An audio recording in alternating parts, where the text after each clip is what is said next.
बिहार का वाल्मीकि नगर, भारत नेपाल का वो बॉर्डर जहां रात के अंधेरे में इंसान और जानवर का अंतर खत्म हो जाता है। 2013 में एक शादी के जश्न के दौरान 5 दोस्त जंगल की एक सुनसान झोपड़ी में बैठते हैं दारू पीने। लेकिन जैसे ही उनमें से एक लड़का झोपड़ी के पीछे जाता है, उसकी एक चीख पूरे जंगल को दहला देती है। वो कहता है, मैंने एक बिल्ली को भगाया, पर भागते वक्त वो औरत बनकर खिलखिलाते हुए गायब हो गई। सबने यही सोचा कि शराब का नशा है, लेकिन क्या था उस काली बिल्ली का सच, जिसने 10 साल बाद भी अपने शिकार को नहीं छोड़ा। आइए सुनते हैं अभिषेक की जुबानी। हेलो एवरीवन, कमाखनी and welcome to world story.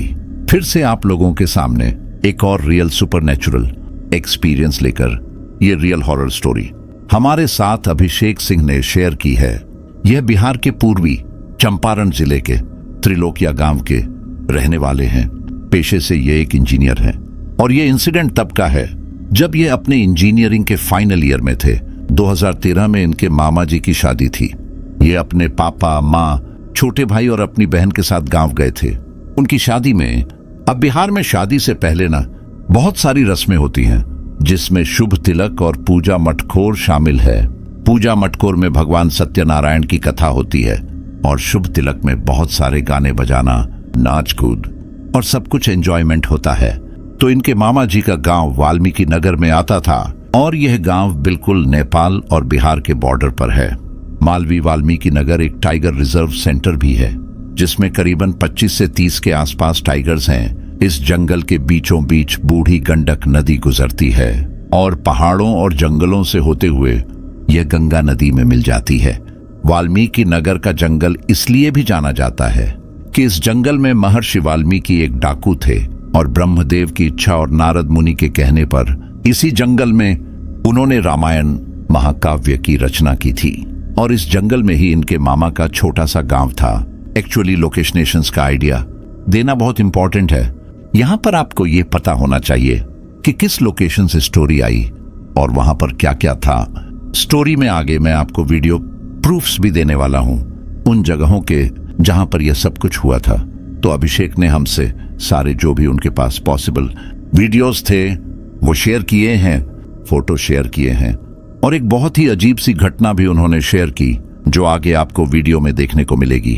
हाँ, कहानी में आगे बढ़े उससे पहले अगर आपके पास वैसे कोई रियल सुपरनैचुरल एक्सपीरियंस है या फिर कोई इंटरेस्टिंग स्टोरी है, तो आप हमारे साथ हमारी इन मेल आईडीज पर शेयर कर सकते हैं। और जैसा कि आप सभी लोगों को पता है, आप स्क्रीन पर देख सकते हैं हमारे पेमेंट का स्क्रीनशॉट। अभिषेक ने हमसे स्टोरी शेयर की और हमने उनको उनका रिवॉर्ड पहुंचा दिया है। और इसी तरह से अगर आप भी हमारे साथ कोई इंटरेस्टिंग स्टोरी शेयर करते हैं जो हम अपने चैनल पर फीचर करेंगे, तो आपको भी यह रिवॉर्ड मिलेगा। Hi everyone, my self is Abhishek Kumar. I am the prime witness of that incident are shared by me as per commitment of Prince Sir. If my incident has shared throughout their channel, then they will be give me reverse of Rs 500. And I am witnessing the Rs 500 are I just received. And I am very thankful and I am just glad to see that incidents just come front of me. कहानी आपको पसंद आई हो तो video को like जरूर करें, share करें और चैनल को सब्सक्राइब जरूर करें। एक स्टोरी बनाने में मैं आपको ऑनेस्टली बता रहा हूं, एक स्टोरी को पूरा क्रिएट करने में जब वो एक रॉ स्टोरी आती है मेल पर और फिर उसके ऊपर काम करना मिनिमम हमारा 20 से 25 घंटे का उसमें एफर्ट जाता है। और उस एफर्ट का एक छोटा सा जो मैं आपसे कुछ टोकन मांग सकता हूं, रिवॉर्ड मांग सकता हूं, वो है आपका सब्सक्रिप्शन। तो प्लीज इग्नोर ना करें और चैनल को सब्सक्राइब जरूर करें। तो बढ़ते हैं कहानी में आगे। तो इसी जंगल के एरिया के अंदर इनके मामा जी का छोटा सा गांव था और इनके मामा जी के घर से सिर्फ 2 किमी दूर, मतलब 2 किमी गांव की कच्ची सड़क से होते हुए आप नेपाल तक पहुंच सकते हो। और शायद आपने सुना हो, नेपाल और भारत में रोटी और बेटी का रिश्ता है। अभिषेक के हिसाब से एक भारतीय उतना ही नेपाली है और एक नेपाली भी उतना ही भारतीय है। कोई बॉर्डर नहीं, कोई पुलिस नहीं। तो जिस दिन इनके मामा जी के तिलक का प्रोग्राम था, उस दिन ऑर्केस्ट्रा का प्रोग्राम सेट हुआ कि शाम को 7 बजे तक तिलक की जो भी फॉर्मेलिटीज होती हैं, लोग तिलक के अंदर जो आप कपड़े वगैरह लेकर आते हैं सब खत्म हो जाएगा और रात को 9 बजे ऑन ऑर्केस्ट्रा पे नाच शुरू होगा। अब आई होप बिहार का ऑन ऑर्केस्ट्रा का प्रोग्राम हम सबने देखा है और उसके बारे में जानते भी हैं। तो यहाँ पर भी आई थी 5 नर्तकी यानी डांसर्स, और उनमें से एक डांसर बला की खूबसूरत थी जिसे देखकर कोई अपने आप पर काबू ना कर पाए। तो जब अभिषेक और इनके जो दोस्त थे गांव के, उनको पता लगा कि आज शाम को ऑन ऑर्केस्ट्रा का प्रोग्राम है, तो इन दोस्तों का प्लान हुआ कि यार शादी का माहौल है और शादी के माहौल में अगर दारू ना हो, नशा ना हो, तो ऑर्केस्ट्रा के इस माहौल का मजा नहीं लिया जा सकता। ऑन ऑर्केस्ट्रा बिल्कुल खराब हो जाएगा। तो इन लोगों ने मिलकर दारू का बंदोबस्त किया। हलवाई ने खाने में मटन मछली सब बना रखा था, तो ये लोग एक भर बर्तन में भरकर फ्राई की हुई मछली, थोड़ा बहुत मटन, उसकी ग्रेवी और सबकी नजरों से चुपचाप नजर बचाते हुए ये लोग पहुंच गए वाल्मीकि नगर के जंगल में, क्योंकि शादी के आसपास अगर ये सब करते तो पकड़े जाते।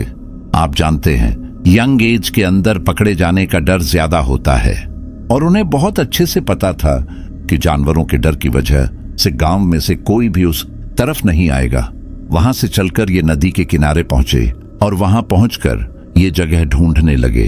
तो ये नदी के किनारे जंगल के सामने जो धोबी लोग होते हैं ना, वो अपना कपड़ा साफ करते थे, मतलब अपने कपड़े धोया करते थे। जो पहाड़ों पर पत्थर होते हैं उन पत्थरों पर पटक पटक कर वो कपड़े धोया करते थे। तो ये जगह उनकी पहचानी हुई थी, और उसी जगह के पास में इन लोगों को एक झोपड़ी दिखाई दी जो बिल्कुल अंधेरे में हल्की हल्की सी दिख रही थी। उस झोपड़ी को देखकर ऐसा लग रहा था कि जो मछली पकड़ने वाले मछुआरे होते हैं उन लोगों ने शायद वो झोपड़ी बनाई होगी वहां रुकने के लिए। उस झोपड़ी के बारे में इनमें से किसी को कुछ भी नहीं पता था। तो इनके दोस्तों में एक लड़का जिसका नाम अवधेश था, उसको ये लोग प्यार से बिट्टू बुलाते थे। उसने बोला, भाइयों हमारे पीने के लिए ना बिल्कुल परफेक्ट जगह मिल गई है, हम इसी झोपड़ी में चलते हैं, वहीं बैठ के पिएंगे और जल्दी से अपना प्रोग्राम खत्म करके फिर ऑर्केस्ट्रा के लिए निकल जाएंगे। बिट्टू की ये बात सुनकर सब लोग राजी हो गए और ये लोग वहां पहुंचकर अपना सब कुछ सेट किया और दारू पीना शुरू कर दी। अब क्योंकि इनको ऑन ऑर्केस्ट्रा में जाना था और पकड़े जाने का भी इन्हें डर था, तो फटाफट इन 5 लड़कों ने मिलकर 3 बोतल शराब खत्म कर दी और अब ये सब लोग बढ़िया नशे में आ चुके थे। अब जब ये वापस जाने के लिए उठे तो सभी लोग लहराते हुए लड़खड़ाते हुए चल रहे थे। 5-10 कदम इन्होंने बढ़ाए होंगे कि तभी बिट्टू को एकदम से टॉयलेट लगा। उसने बोला, भाई रुको, अभी खाली होकर आता हूं। उसको जगह नहीं दिखी तो वो लहराते हुए झोपड़ी के पीछे गया और वहां जाकर वो टॉयलेट करने लगा। वह अकेला ही गया था और अभी उसे गए शायद कुछ सेकंड्स ही गुजरे थे कि इन सबको एकदम से बिट्टू की चीख सुनाई दी। उसकी चीख सुनकर ये सब दौड़कर उसके पास गए और उससे पूछा कि क्या हुआ। तो बोला कि यार मैं यहाँ पर टॉयलेट कर रहा था और तभी मुझे यहाँ बगल में एक काली बिल्ली बैठी हुई दिखाई दी और मैंने जब उस बिल्ली को भगाया तो सामने तो वो बिल्ली थी, पर जैसे वो भागी, भागते भागते वो एक औरत बनकर भागी है और भागते भागते वो अजीब तरीके से खिलखिलाते हुए हंस रही थी।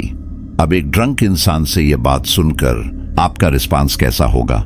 जी हाँ, बिल्कुल सेम वही रिस्पांस बिट्टू के सारे दोस्तों का भी आया। वो बोलने लगे, भाई इसको जरा चढ़ गई है और इसीलिए ये इस तरह की अनाप शनाप बातें कर रहा है। लेकिन अभिषेक जो था उसने थोड़ी लिमिट में ही पी थी और उसे यह सुनकर डर लगने लगा था। इसके बाद इन सब ने फैसला किया कि जो भी हो दारू भी खत्म हो गई है, अब यहाँ रुककर कोई फायदा नहीं है, अब सीधे ऑर्केस्ट्रा में चलते हैं, वहां नाच गाना एंजॉय करेंगे। और फिर ये 5 दोस्त निकल गए। अब जब वहां पहुंचे तो देखा कि वहां पर 5 डांसर्स आई हुई थी और उनमें से एक डांसर बला की खूबसूरत थी, जैसे कि उसकी तरह की कोई लड़की ही ना हो। क्योंकि अभिषेक के दोस्तों ने बहुत ज्यादा पी ली थी तो वो अपनी सारी मर्यादा भूल गए थे। ये सब उन डांसर्स के बीच में पहुंचकर उनके साथ साथ नाचने लगे और सबसे ज्यादा मदहोशी से नाच रहा था बिट्टू और सबसे ज्यादा पीछे पड़ा हुआ था वो उसी सुंदर लड़की के जो उन 5 में सबसे अलग दिख रही थी। और तभी बिट्टू को लगा कि वो जो सुंदर सी नर्तकी थी वो उसे स्टेज के पीछे आने के लिए इशारा कर रही है।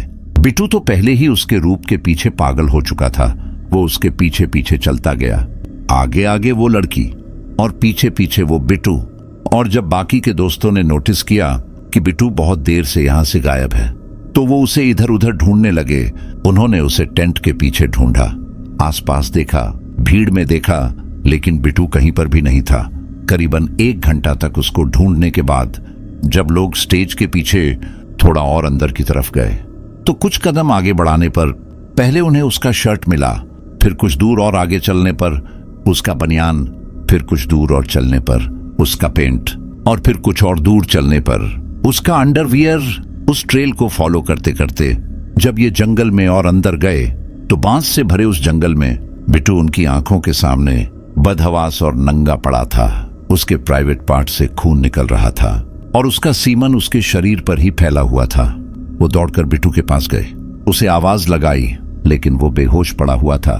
अभिषेक और उसका एक और दोस्त वहीं पर रुके और बाकी के 2 दोस्त जो हैं वो वापस से शादी की तरफ भागे। लोगों को मदद के लिए बुलाने के लिए अभिषेक ने खुद अपना शर्ट उतारकर उसकी कमर पर एक स्कर्ट की तरह बांध दिया। थोड़ी देर में 4-5 लोग और आ गए और सभी लोग बिट्टू को उठाकर लेकर जाने लगे घर की तरफ। तो जब उसको ले जा रहे थे, तो सबसे पीछे अभिषेक और उसका एक दोस्त युवराज चल रहे थे और इन दोनों ने ही एक साथ देखा कि एक बिल्ली, जो आकार में तो बिल्कुल एक घरेलू बिल्ली जैसी ही थी, लेकिन उसकी आंखें चमक रही हैं और वो बिल्ली इनकी आंखों के सामने किसी औरत की तरह खिलखिलाकर हंस रही है। झाड़ियों के बीच बैठी हुई बिल्ली सीधा अभिषेक की आंखों में घूर रही थी और हंस रही थी औरत की आवाज में। उसे देख के इन दोनों को डर लगा। इनकी सिटी पुट्टी गायब हो गई, लेकिन अभी उन्हें बिट्टू की चिंता थी। उन्होंने उस बिल्ली पर ध्यान नहीं देते हुए दौड़कर वो उन लोगों के पास पहुंचे और बिट्टू को वापस शादी वाली जगह पर लेकर आए। पूरी रात बिट्टू बेहोश ही रहा, या फिर उसे बहुत गहरी नींद आ चुकी थी। लेकिन अगले ही दिन से बिट्टू की तबीयत बहुत खराब हो गई। उसे हर वक्त बिल्लियों के रोने की आवाज आती और कभी किसी औरत के हंसने की आवाज जैसा एहसास होता। वो रात के अंधेरे में उधर जंगल की तरफ जाने लगा था और गांव के कई लोगों ने उसे किसी बिल्ली से बात करते करते जंगल की तरफ जाते देखा था। कोई उसे रोक टोक करता तो बिल्ली की तरह गुर्राने की आवाज निकालकर उन लोगों को काटने के लिए दौड़ता, और कई बार तो उसने कुछ लोगों को काट भी लिया था। सिर्फ इतना ही नहीं, हर रोज सुबह उसका पेंट उसके ही सीमन से खराब होने लगा। उसके घर वाले हॉस्पिटल से लेकर बड़े बड़े तांत्रिकों तक गए, पर वो ऐसी शक्ति थी जो जाने का नाम नहीं ले रही थी। एक दिन की बात है, बिट्टू एकदम से अपने घर से निकलता है और घर से निकलते ही वो अपने पूरे कपड़े उतारकर पूरे गांव में दौड़ लगाना शुरू करता है। उसे नंगा दौड़ते हुए देखकर लोगों को लगा कि यह पागल हो गया है। उसके घर पर खबर पहुंचाई गई और उस दिन बिट्टू के फूफा जी वहां पर आए हुए थे। जब उन्होंने बिट्टू की यह हालत देखी और उसके बारे में सब कुछ सुना, तो उन्होंने बताया कि मेरी नजर में नेपाल के एक बहुत बड़े तांत्रिक हैं जिनको इन सब चीजों में महारत हासिल है। उनके फूफा जी की यह बात सुनकर इन लोगों ने देर नहीं की और ये बिट्टू को लेकर नेपाल के उन तांत्रिक के पास पहुंचे। और यहां इन्हें पता चला असली खेल। जिस जगह पर उस रात इन लोगों ने उस झोपड़ी के अंदर जो ड्रिंक की थी, उस जगह पर एक डायन नदी किनारे आकर साधना किया करती थी। उस डायन ने एक काली बिल्ली पाल रखी थी। वो जो औरत थी वो बगल के ही गांव के एक मछुआरे की बहू थी, जवान और सुंदर। वो हर रात नदी किनारे आती थी, श्मशान में नाचती थी निर्वस्त्र होकर, और किसी को भी उसके बारे में कोई खबर नहीं थी। उस औरत की एक कमजोरी थी कि उसे नॉनवेज खाना बहुत ज्यादा पसंद था। इतना कि अगर उसके आसपास के भी किसी घर में मछली बनी है या नॉनवेज बना है और उसकी खुशबू उस तक पहुंच गई, तो वह उस घर से नॉनवेज चोरी तक कर लेती थी। जब उसके अपने घर में उसके परिवार में मछलियां बना करती थीं, तो रात को बना तो सुबह मछलियां दिखती नहीं थीं, क्योंकि वो आधी रात को उठकर पची कुची जो भी मछलियां उस सब्जी में होती थीं, सब कुछ खा जाया करती थी और नाम लगा देती थी अपनी उस पालतू काली बिल्ली का। और सेम काम वो करती थी अड़ोसी पड़ोसी के लिए भी। उनके यहां से जब भी कोई सामान या नॉनवेज वो चोरी करती थी, तो वो जानवरों का नाम लगा दिया करती थी, कभी कौवों का, कभी कुत्तों का, कभी बिल्ली का। एक दिन की बात है, उसके घर पर मछली बनी और वो औरत खाना खाकर, मतलब सेम वही चीज उसने किया, कि अपना खुद का खाना खाया। उसके बाद वो बाकी सारे घर वालों का खाना भी खा गई। सिर्फ उसके अंदर उसने तरी यानी ग्रेवी छोड़ी सब्जी की। और जब उससे पूछा गया तो उसने उस काली बिल्ली का नाम लगा दिया। अब उसकी बात सुनकर, उसका ये बहाना सुनकर उसके पति को बहुत तेज गुस्सा आ गया और गुस्से गुस्से में उसने उस बिल्ली को ही मार डाला। उसे लगा कि बिल्ली, बार बार बिल्ली का नाम लगाते ही यही सारी फसाद जरा है, इसको ही खत्म कर देता हूं। लेकिन जब वो बिल्ली मरी तब उसके पति को यह नहीं पता था कि असल में वो कोई बिल्ली नहीं है, बल्कि उस डायन ने एक चुड़ैल को सिद्ध करके उस बिल्ली के अंदर रखा हुआ था। और यह चुड़ैल कोई मामूली चुड़ैल नहीं थी। उस बिल्ली के अंदर रहने वाली उस चुड़ैल की वासना इतनी ज्यादा स्ट्रांग थी, वो वासना में इतनी लिप्त थी कि वो रात के समय एक सुंदर औरत का रूप धरकर जवान लड़कों के साथ सहवास किया करती थी और उसकी इसी वासना का शिकार बना। बिट्टू देखने में सुंदर सुडौल था, पर उसकी एक गलती की वजह से वो उस चुड़ैल के चंगुल में फंस गया। उस रात उस झोपड़ी से लौटने के बाद बिट्टू की हालत यही हो गई थी। उन तांत्रिक बाबा ने बताया कि रोज रात को एक डायन और एक चुड़ैल उसके साथ संबंध बनाती थी और अब वक्त ऐसा आ गया था कि वो किसी को कुछ भी बोल नहीं पाता था। वो क्या महसूस कर रहा है वो बता नहीं पाता था। इसी के साथ साथ उन्होंने एक और बात बोली जिसने इसके घर वालों को झकझोर के रख दिया। उन्होंने कहा कि आत्मा किसी तांत्रिक या किसी साधक के वश की बात नहीं है, क्योंकि आत्मा खुद एक खतरनाक साधक है। फिर उन्होंने यह भी कहा कि इसे बचाने का एक ही तरीका है। उन्होंने नेपाल के एक मंदिर का पता बताया और कहा इसे आप वहां पर ले जाओ। उनके कहे अनुसार बिट्टू के घर वाले बिट्टू को उस नेपाल के उस मंदिर की तरफ ले जा रहे थे और मंदिर पहुंचने के 20 किमी पहले ही बिट्टू के प्राण निकल गए। जी हाँ, जो भी कोई एंटिटी थी उसने बिट्टू को उस मंदिर तक भी पहुंचने नहीं दिया। लेकिन कहानी यहीं खत्म नहीं हुई। अब उसका अगला शिकार बना सुशांत नाम का एक और लड़का, जो उस घटना के वक्त इन लोगों के साथ था। जब बिट्टू के साथ यह सब हुआ तो उस घटना के बाद सुशांत के घर वालों ने उसे बाहर भेज दिया था और करीबन 10 साल बाद जब वो वापस अपने घर पर आया, वो चुड़ैल उसने किसी को भी नहीं भूला। उसने आते ही सुशांत को पकड़ लिया और वो सब सुशांत के साथ भी शुरू हो गया जो बिट्टू के साथ हुआ करता था। वो रात को जब भी सोता उसके साथ भी वही होने लगा जैसा बिट्टू के साथ होता था, और बिट्टू से भी ज्यादा बुरा और खतरनाक उसके साथ होने लगा। जब वो सोता था तो उसको लगता था कि नींद की वो अवस्था जिसमें नींद आने वाली होती है, न इंसान ठीक से सोया होता है और न ही ठीक से जागा होता है, वो आधी नींद में होता था। तो उसके पैर के सामने वाली खिड़की से एक काली बिल्ली अंदर आती थी। वो बिल्ली आकर इसके पैरों के सामने बिल्कुल बैठ जाती थी और जब वह इसे टच करती तो उसे लगता कि बिल्ली के पैर नहीं बल्कि किसी औरत का ठंडा हाथ है। वो इसके पैरों की उंगलियों को चूसती और धीरे धीरे वो बिल्ली उसके शरीर के ऊपर की तरफ बढ़ती, और जैसे जैसे वो ऊपर की तरफ बढ़ती उसका आकार किसी औरत के जैसा होता जाता। उसके पूरे कमरे में उसे एक अजीब सी गंध महसूस होती और वो औरत इसके कानों को चाटने लग जाती, और उस टाइम पर इसके कानों में हल्का गाने जैसा महसूस होता। गांव की भोजपुरी भाषा में औरतें जो गाना गाती हैं, ऐसा गाना उसके कानों में सुनाई आता था। वो औरत फिर इसके कपड़े उतारकर इसके पूरे शरीर को चाटती और उसे कई जगह से काट लेती थी, और उसके बाद उसके साथ हम बिस्तर हुआ करती। और जब सुबह उसकी नींद खुलती तो उसके चेस्ट के आसपास जो उसके निप्पल्स थे उनसे खून निकल रहा होता, उनका रंग बिल्कुल हरा हो गया होता, और इसी के साथ साथ उसके जो प्राइवेट पार्ट्स थे वहां से भी ब्लीडिंग हो रही होती, और उसका भी जो फ्रंट पार्ट है वो बिल्कुल हरा हो गया था। और यह उसके लिए हर रोज का काम हो चुका था। यह होने के साथ साथ तेज बुखार आना, बुखार आने के बाद बड़बड़ाना, बिल्ली की आवाज निकालना, खिड़की के सामने देखते हुए बात करना, खिड़की की तरफ देखकर डर जाना, अपने बिस्तर पर तकिए के साथ एडल्ट एक्टिविटीज करना, यानी परिवार वालों के सामने, भले सामने माँ हो, बहन हो, भाई हो, पापा हो, चाची हो, कोई भी हो, उसे किसी की भी शर्म नहीं थी। इतना ही नहीं, कभी भी खड़े खड़े एकदम से अपने कपड़े उतार के अपने घर वालों के सामने ही मास्टरबेट कर लिया करता था। और ये सब करते करते वो साथ में अजीब अजीब सी सीड्यूस करने वाली आवाजें निकालता था, और वो भी एक औरत की आवाज में। आप लोग सोच रहे होंगे कि मैं सब आपको क्यों बता रहा हूं। मैं आपको वो इंटेंसिटी बता रहा हूं जिस इंटेंसिटी से उस चीज ने उसे अफेक्ट किया हुआ था और कितने एक्सट्रीम लेवल पर वो जा चुका था।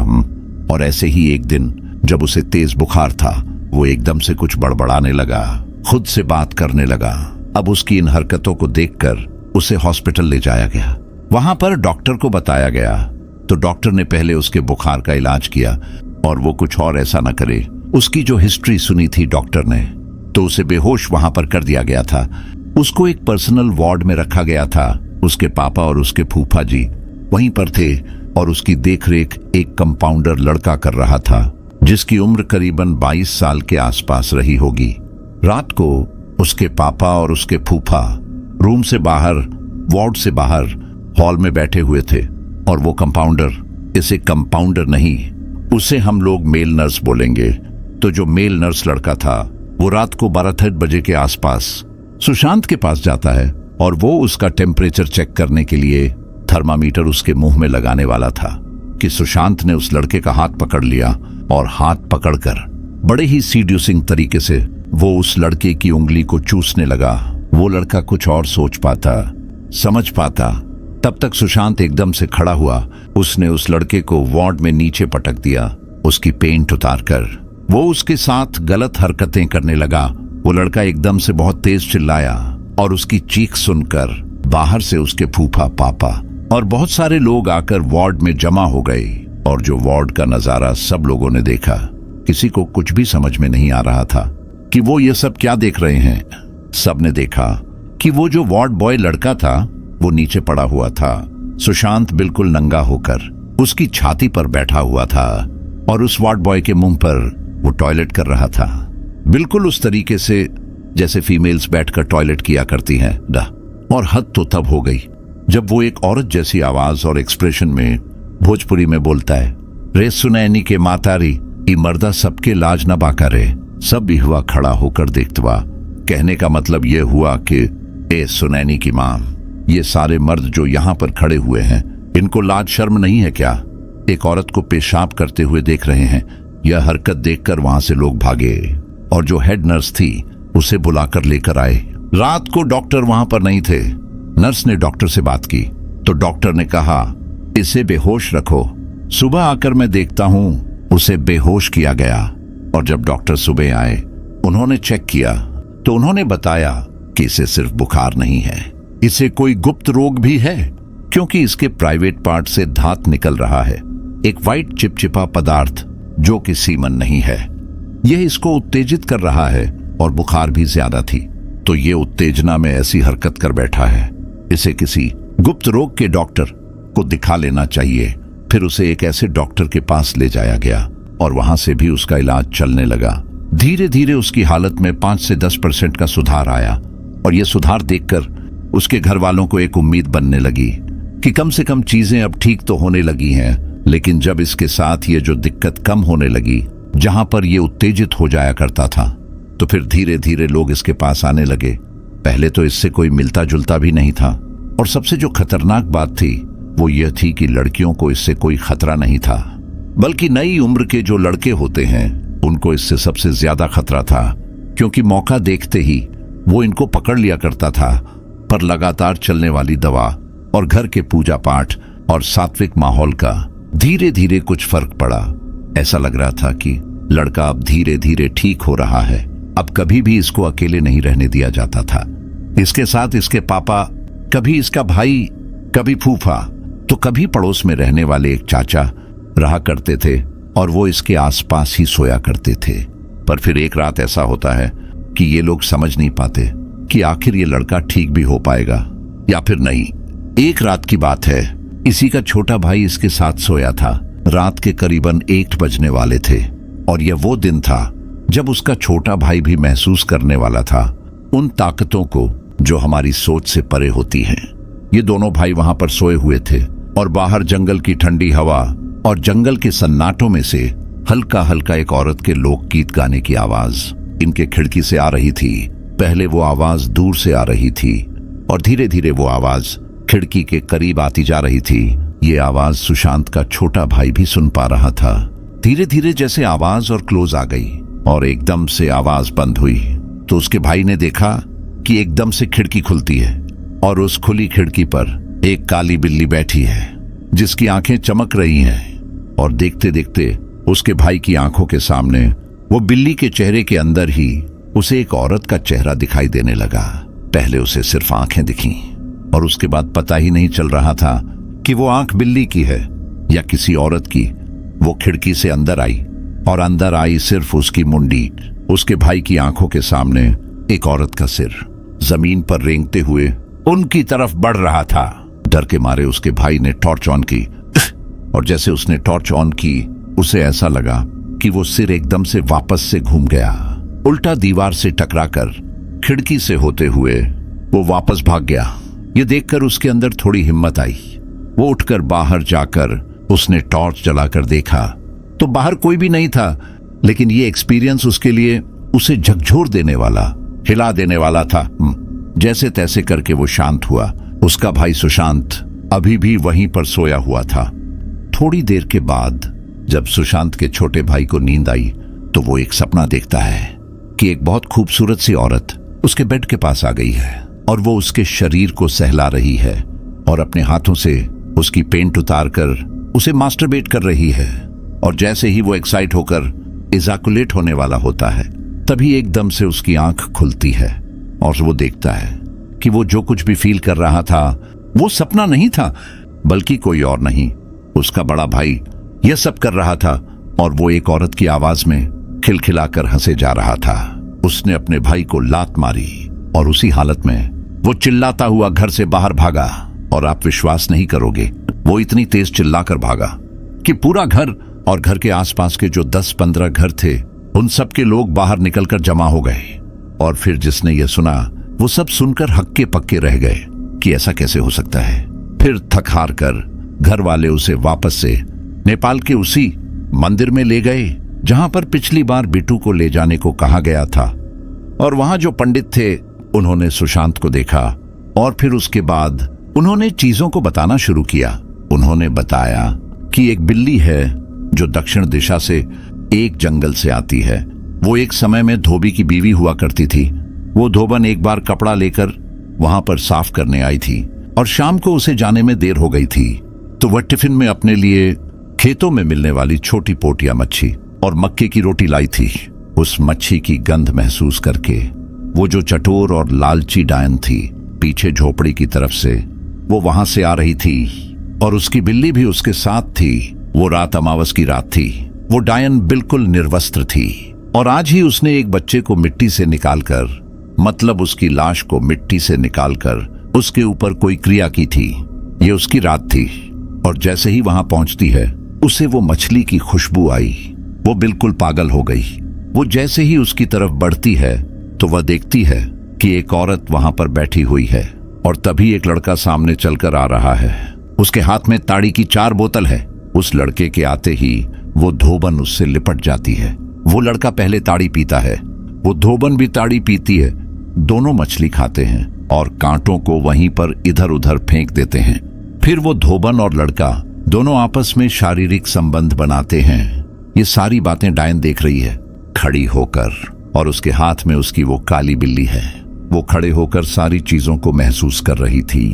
जब धोबन और लड़के का काम हो गया तो वो दोनों वहां से चले जाते हैं। उनके जाने के बाद वो डायन वहां पर आती है, मछली के झूठे कांटों को उठाती है और उन कांटों में लगे हुए लार या थूक के जरिए वो उस धोबन की रग रग में ऐसी वासना भर देती है कि आने वाले समय में गांव के लगभग सारे मर्दों के करीब वो धोबन आने लगती है। जल्दी किसी से नजदीकी बढ़ा लेना, जल्दी ही किसी के प्यार में आ जाना और बहुत जल्दी शारीरिक संबंध बना लेना। वो वासना में लीन हो चुकी थी और यह उसका नया शिकार बन चुकी थी। और फिर एक रात वो ऐसे ही किसी आदमी के साथ हम बिस्तर हुए पकड़ी जाती है। उसका पति उसे मारकर रातों रात उसी नदी के किनारे उसका दाह संस्कार करा देता है। जब यह सब हुआ तो उस डायन ने उसकी आत्मा को साध लिया और उसे इस बिल्ली के अंदर रख दिया।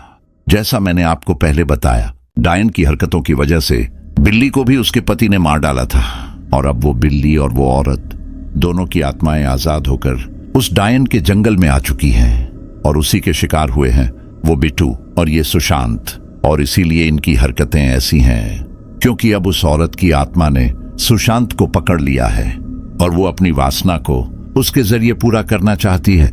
यह कोहराम जल्दी ही खत्म होने वाला नहीं है। फिर उन्होंने कहा कि हम इसे रोक तो सकते हैं, पर कुछ नियम ऐसे हैं जो हर महीने की 21 तारीख को यहाँ इसी स्थान पर आकर करना होगा। और उसी के साथ साथ कुछ ऐसे खड़े नियम हैं जो आपको और इसको पूरे परिवार को अपने घर पर फॉलो करने होंगे। उन्हें वो सारे नियम बताए गए। वो सारे नियम आज भी जारी हैं। हर 21 तारीख को वो आज भी उस मंदिर पर जाते हैं, पर चीजें अभी भी पूरी तरह ठीक नहीं हुई हैं। पर हाँ, वो कंट्रोल में है। अब देखते हैं आगे क्या होता है। सुशांत पूरी तरह ठीक होता है या फिर वो ऐसा ही रहेगा, या फिर उसके साथ भी कोई अनहोनी हो जाती है। इसी के साथ साथ जो बाकी के 3 दोस्त थे, अभिषेक अब कभी अपने मामा के गांव नहीं जाता है। बैन है उसका जाना। जब से 2 इंसिडेंट हुए हैं और बाकी के जो दोस्त थे वो भी उस गांव को छोड़कर कहीं और शिफ्ट हो चुके हैं, क्योंकि इन सभी को यह डर लगता है कि अगर वहां ये पहुंचे तो हो सकता है कि उस डायन, उस चुड़ैल और उस बिल्ली का अगला शिकार इनमें से कोई हो। यह थी अभिषेक के द्वारा शेयर की गई कहानी, जहां पर उसके 2 दोस्तों के साथ इतनी बड़ी प्रॉब्लम हुई।